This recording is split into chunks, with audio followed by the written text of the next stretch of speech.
আসসালামু আলাইকুম রহমতুল্লাহ। প্রিয় বসন্তপুরবাসী,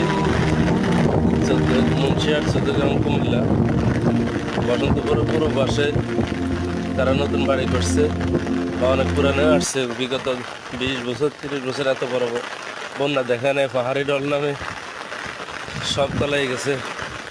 এদিকে প্রায় 200 বাড়ি পানির নিচে, খাবার শুকনো খাবার রান্না করা খাবার খেতে পারতেছে না। তাই বসন্তপুর গ্রামের প্রবাসী এবং বিত্তবানের কাছে সহযোগিতা আহ্বান করছি। আপনারা সহযোগিতা করলে আজকে থেকে আমরা চেষ্টা করব এই বাড়িগুলোতে খাবার